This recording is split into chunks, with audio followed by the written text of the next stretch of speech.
El presidente de la Diputación visitaba esta mañana Pazolandia, una visita durante la cual José Luis Baltar no quiso ocultar su tristeza por el fallecimiento del que fuera su gran amigo, José Cuíña, y al que ayer mismo visitaba por la tarde. José Cuíña foi un exemplo de boa persoa comigo, home leal, home campechano, home preocupado humanamente por todos os temas, e despois políticamente creo que acaba de desaparecer un dos políticos máis brillantes que tuvo Galicia nestes últimos anos.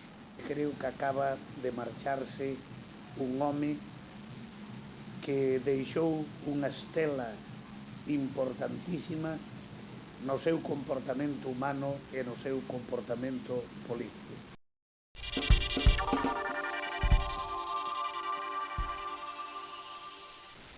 El presidente del Club Ourense Baloncesto, Alfonso Juanes, pedirá explicaciones a los dos miembros del Consejo de Administración, Julio Vázquez y Paco Vázquez, en relación a un comunicado que se expuso en la página web del club y cuyo contenido el máximo responsable del club ourensano desconocía.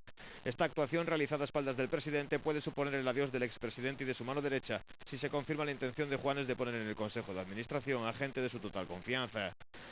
A nivel deportivo, el equipo volvió hoy de sus vacaciones, entrenó a un suave ritmo en las pistas de Monterrey. Por la tarde lo hizo en Salesianos. Para el domingo se espera la incorporación del último fichaje, el pívot norteamericano Ed Nelson.